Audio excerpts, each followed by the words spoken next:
BJP শাসকেরা গণতন্ত্রকে বদলে দিতে চাইছে। বুধবার সিপিআইএম রাজ্য সম্মেলন উপলক্ষে প্রকাশ্য সমাবেশে এভাবেই শাসক বিজেপির দিকে তোপ দাগলেন সিপিআইএম দলের রাষ্ট্রীয় সমন্বয়ক প্রকাশ করাত। বুধবার সিপিআইএম রাজ্য সম্মেলন উপলক্ষে প্রকাশ্য সমাবেশের আয়োজন করা হয় রাজধানীর রবীন্দ্র শতবার্ষিকী ভবন চত্বরে। সেখানে ওরিয়েন্ট চৌমুহনীতে সমাবেশের মঞ্চ তৈরি করা হয়েছে। সমাবেশে উপস্থিত ছিলেন প্রাক্তন মুখ্যমন্ত্রী মানিক সরকার, বিরোধী দলনেতা জিতেন্দ্র চৌধুরী, প্রবীণ সিপিআইএম নেতা অপুর দেববর্মা এবং সিপিআইএমের রাষ্ট্রীয় সমন্বয়ক প্রকাশ করাত। এছাড়াও রাজ্যের বিভিন্ন জেলা থেকে বহু মানুষ এই সমাবেশে উপস্থিত হয়েছেন।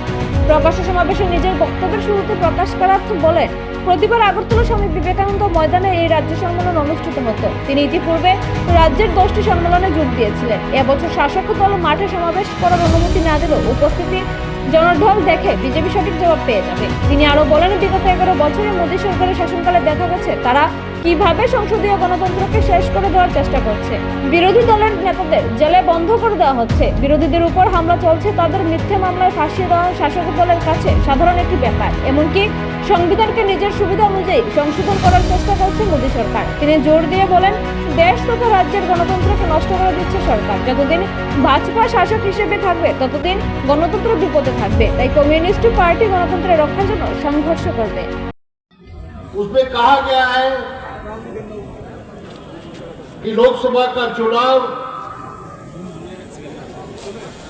और देश में जितने भी राज्यों का विधानसभाएं हैं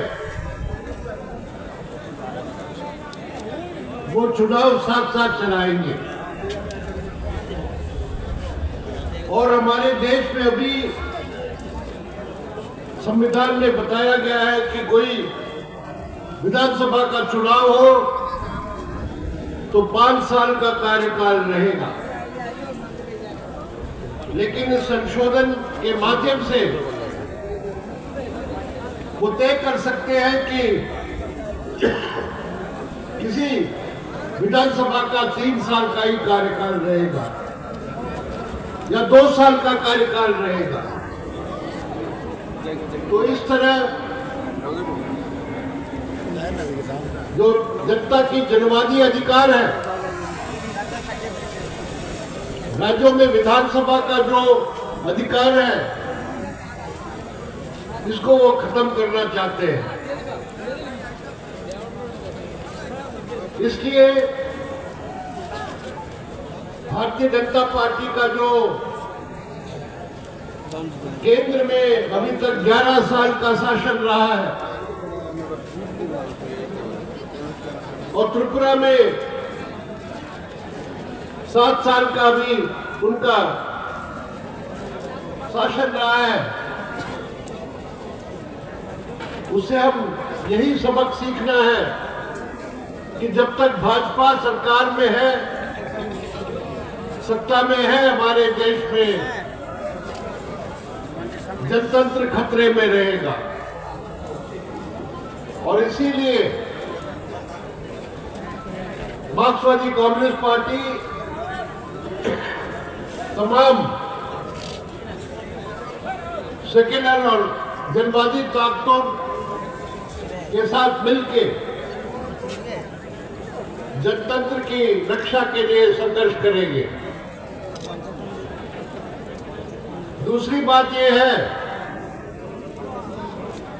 कि मोदी सरकार का चरित्र हमारे देश में जो आरएसएस है, जो सबसे प्रतिक्रियावादी शक्ति है, जो चाहते हैं कि हमारे देश में फांसीवादी तरीके का एक हिंदू राष्ट्र कायम हो, उसी के एजेंडा पर काम करने वाली सरकार है। और उसका परिणाम हम पूरे देश में देख सकते हैं और त्रिपुरा में भी यही हमने अनुभव किया है। पहले जब हम मोर्चे की सरकारें होती थी तो त्रिपुरा में कोई सांप्रदायिक तनाव और दंगे नहीं होते थे। लेकिन आज आरएसएस और भाजपा के साजिश के कारण जगह जगह पर त्रिपुरा में सांप्रदायिक लड़ाई और दंगे हुए हैं और यही उनका गेम प्लान है। पूरे देश में हिंदू मुस्लिम तनाव बढ़ाना,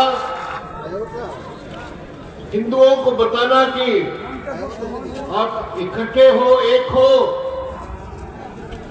और एक हिंदू राज कायम करना है। ये हमारे देश के लिए सबसे खतरनाक है और हमारी पार्टी, वामपंथी पार्टियां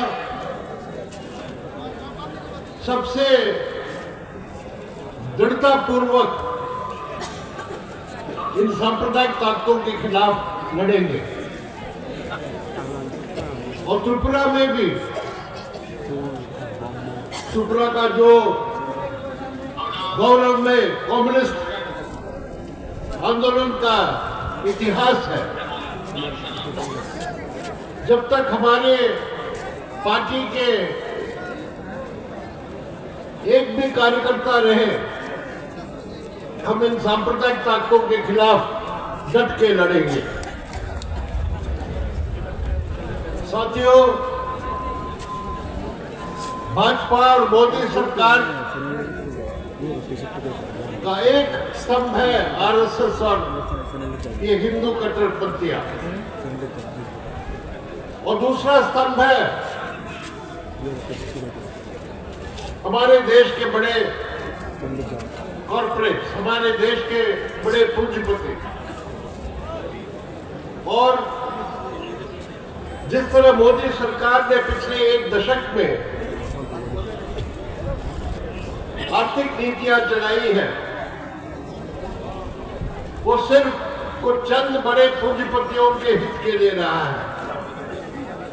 हमारे देश के अंबानी, अदानी, टाटा। নিজস্ব প্রতিনিধি রিপোর্ট, এশিয়ান টাইমস।